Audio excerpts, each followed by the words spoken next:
I want to bring in Andrew Desiderio and our Paula Reid. Andrew's a congressional reporter for Politico. Paula, of course, CBS News White House correspondent. So, Paula, I'm curious, how is the White House reacting to the Attorney General's testimony? Well, Rena, we know the president watched the testimony yesterday, but he has not publicly revealed how he felt about it or what his reaction was. Sources have confirmed privately the president has been pleased with Barr's overall performance, especially during the Mueller report. But Democrats argue part of the reason he's so pleased is because they believe the attorney general is trying to put the president's conduct in the most favorable light, in spite of what they believe is substantial evidence of obstruction in the Mueller report.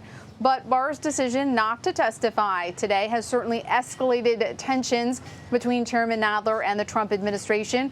Earlier today, Sarah Sanders attacked Nadler over this entire hearing, especially for his decision to try to get staff attorneys to question the attorney general.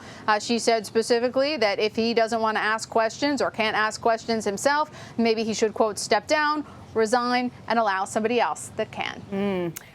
Andrew, you know, House Speaker Nancy Pelosi really isn't mincing words. She was direct about her take on Barr's testimony. Here's what she actually told a news conference earlier today. It wasn't about technicalities. It wasn't about who wrote the letter and how he characterized the letter. That's interesting. But what is deadly serious about it is the Attorney General of the United States of America was not telling the truth to the Congress of the United States. That's a crime. The Department of Justice is pushing back. They called her comments reckless, irresponsible. Andrew, you actually had some original reporting on this about Nancy Pelosi's mindset after the Barr testimony. What can you tell us? Right, so she first made those comments in private during a closed-door House Democratic Caucus meeting this morning, which is when we reported her comments initially. But she was referring to Barr's answer a few weeks ago at a House Appropriations Committee hearing in which he basically said he was unaware that anyone on the Mueller team was maybe concerned about his summary of his 4-page summary of the 400-plus page Mueller report. We know now from a couple of days ago that Mueller himself at least twice raised those concerns himself directly to Attorney General Barr. He said basically the substance was not captured. The substance of the investigation was not captured well in the Attorney General's 4-page letter. The Justice Department and the president's Republican allies here on Capitol Hill note that there's a difference in the questioning between what Mueller's team thinks and what Mueller himself thinks. Democrats think it's pretty blatant in their view that the Attorney General lied or at least misled Congress. With that in mind, Paula, do you think, is there concern from the White House that Barr could be held in contempt? It seems right now Democrats are actually more focused on getting the unredacted Mueller report. They have issued a subpoena for that. The deadline has passed for the Justice Department to turn it over, and they've made it clear they're not going to turn over any more than they've already made public or made available to a small group of lawmakers, some extra material that they've allowed them to look at the Justice Department. It appears that's where Chairman Nadler is really going to focus any effort to hold someone in contempt. But what that looks like is if they try to pursue especially a criminal contempt citation, that would ultimately go to the U.S. attorney here in Washington, D.C. That U.S. attorney's boss is William Barr. So it's unclear how far they're going to get with that. We've previously been through this with Attorney General Eric Holder. Again, it's very political as opposed to practical or having any real teeth. And Democrats just need to make a decision whether or not they want to use their energy on this or sort of refocus specifically on President Trump.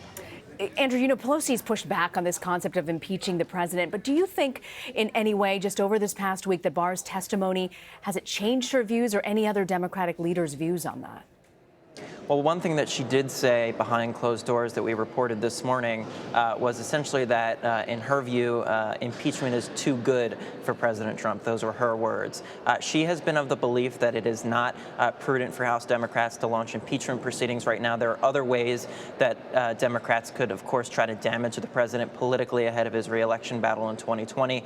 They're kind of giving themselves multiple off-ramps instead of going for an impeachment inquiry. That includes continuing to investigate, continuing to issue subpoenas, holding hearings like they did this morning in the House Judiciary Committee with essentially an empty chair with William Barr's nameplate there, showing, in an effort to show the American people that basically, hey, they're not even showing up, they're not even coming here to testify. And Democrats think that works to their advantage politically rather than going for an impeachment inquiry so soon. Paul, I want to ask you about that letter that Mueller wrote regarding to Barr on March 27th, criticizing his summary. It was a big point of contention in yesterday's hearing. How much did the White House know about Mueller wanting to release more information? And to what extent do you think Barr coordinated with the White House? Do we have a sense? This is a big question, Rita. What did the White House know, and to what extent is the Attorney General coordinating with the president on law enforcement action? We've asked the White House. Yesterday, we asked Kellyanne Conway whether or not the president knew. Was he aware that the special counsel was pressuring him to release additional materials? The president had consistently said whatever got released, that was up to his Attorney General. They wouldn't answer. They wouldn't give us an up or down answer. They kicked it to Barr. He was not asked. But Rena, one remarkable thing that he was asked repeatedly by Kamala Harris, she was asked, has the president ever pressured you to open up investigations into his political opponents? He could not answer. So the fact that we have all these unanswered questions just raises more questions about the extent to which this attorney general is working as an attorney general on behalf of all of the people in the United States, or to what extent is the president pressuring him to do his political bidding? Andrew, Paula mentioned Kamala Harris. You know, there's around a dozen 2020 Democratic candidates who have called for Barr to resign. Are congressional leaders giving any thought to potentially impeaching Barr?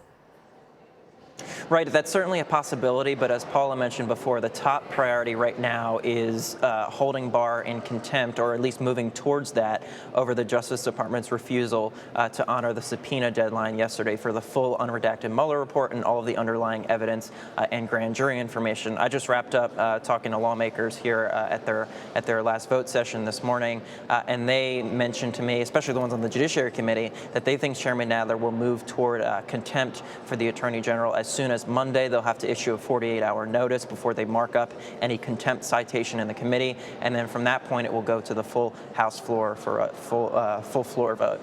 So that's the priority right now here on Capitol Hill. Andrew Desiderio, Paula Reid, thank you both very much.